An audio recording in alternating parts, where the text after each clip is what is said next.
One of the big reasons why I started this channel, and I think one of the big reasons why it's important that people be politically engaged, is so that people can understand the problems that are affecting them, and then when it comes time to the polls, they can make better, pardon me, better, more informed decisions so that they can have better political outcomes. Because one of the big problems that we definitely have in this country at the moment is that we have people who think they only live in a democracy roughly about once every 4 to 5 years. They go to the poll stations, they cast the vote, and that's it.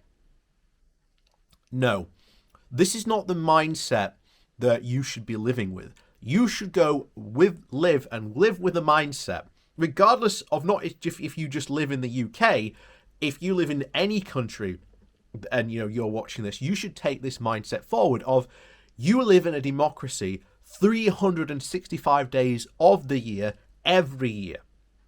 You can write to your MP, you can start a campaign, you can start a petition. There is so much stuff you can do, and not just only on a national level, but a local level as well.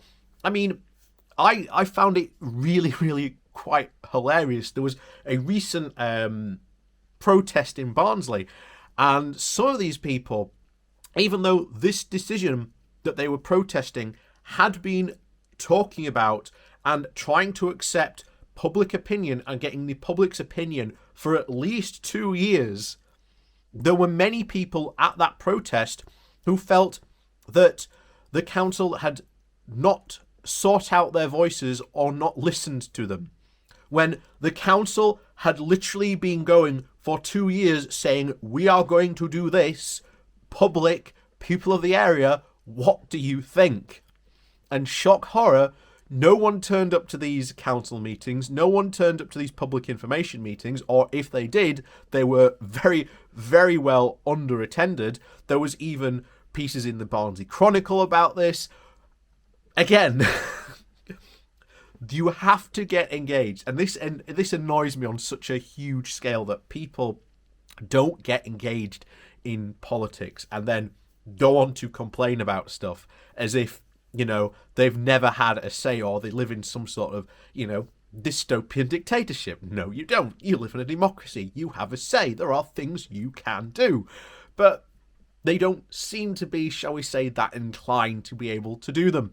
And this poll that's come out today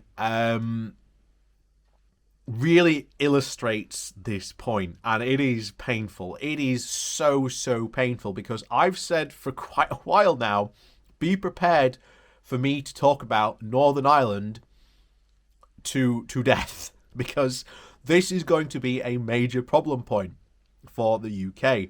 Trust me, it is. And like I say, at the moment, MPs are currently on summer holidays. So currently, this entire scenario is in limbo as to what's going to happen, because the government's on holiday. So who knows what's going to happen? But before we dive into this really troubling report, what shall we say, survey, please do remember to hit that like, share and subscribe button. And also down below there are links to my Patreon page and a one-off donation link called Buy Me Coffee, where you can, buy me coffee. And as always, thank you very much to all those people who do support the channel that way. So, what are we talking about? Well,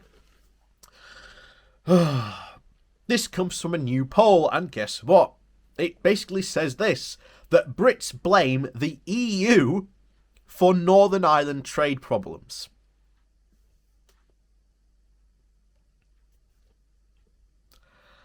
Yep, so we'll get into this.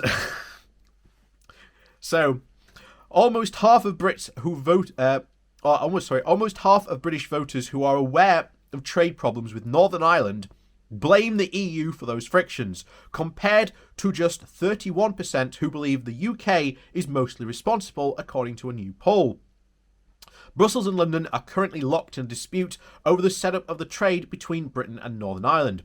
And British Prime Minister Boris Johnson said 2 weeks ago that the current situation is unsustainable and should be renegotiated, an appeal that the Commission President Ursula von der Leyen immediately rejected. However, the European Commission last week has paused 2 separate lawsuits against the UK as it wants to continue constructive discussions with London over the dispute. Which is good, because as we saw during the sausage war, the EU even said, okay, things are getting a little bit too hot here. We're going to try and cool it down. So the reason why they put these on pause is because they don't want to run this situation too hot. If Boris Johnson generally wants to talk and claim as he does, then they are going to give him the opportunity to talk. But Boris Johnson does not have any solutions to this problem at all. Like, Frost is literally going in there and basically saying, we want the Northern Ireland Protocol gone completely. That is not going to happen. There has to be a border in the Irish Sea. That is what Boris Johnson agreed to. That is what he negotiated. That is also what Frost negotiated as well. Full stop. So, an exclusive poll for Politico by Redfield and Wellston Strategies, conducted among 1,500 eligible voters in Great Britain on July the 29th, found that 35% were moderately aware of the trade problems with Northern Ireland, while just 17% they were very aware of those issues, and 25% said they were somewhat aware, while 23% said they were not aware at all. And among those voters who were aware of the problems, 45% said that they viewed the European Union as being most responsible for the problems, compared to 31% who believe the UK government bears the most blame. Like, what more do you want to say about that? To that 41% of people, Boris Johnson agreed to this. He signed that agreement. Remember, this was the oven-ready deal. This was the deal that was going to be world-beating, the best deal that Britain could possibly get. You know, you cannot have a situation where someone signs up to an agreement saying, we will follow these rules, this is how we will implement it, and then say, we're not going to implement it.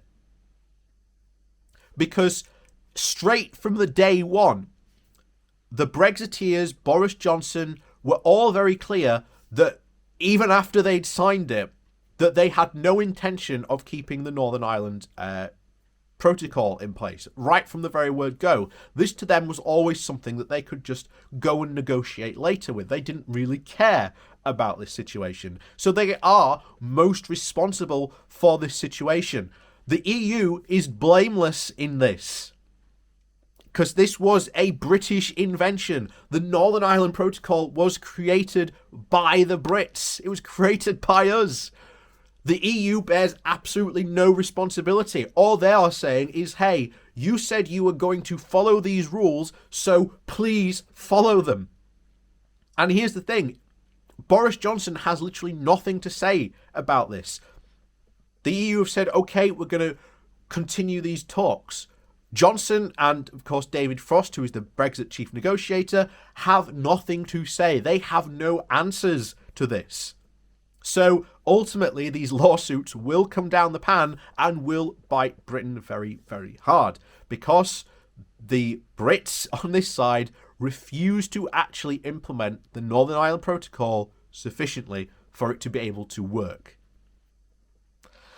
So, as always, thank you very much for watching, but please do remember to hit that like, share and subscribe button on your way out. And of course, down below there are links to my Patreon page and a one-off donation link called Buy Me Coffee, where you can, well, buy me coffee. And as always, thank you very much for watching, and we'll see you all next time.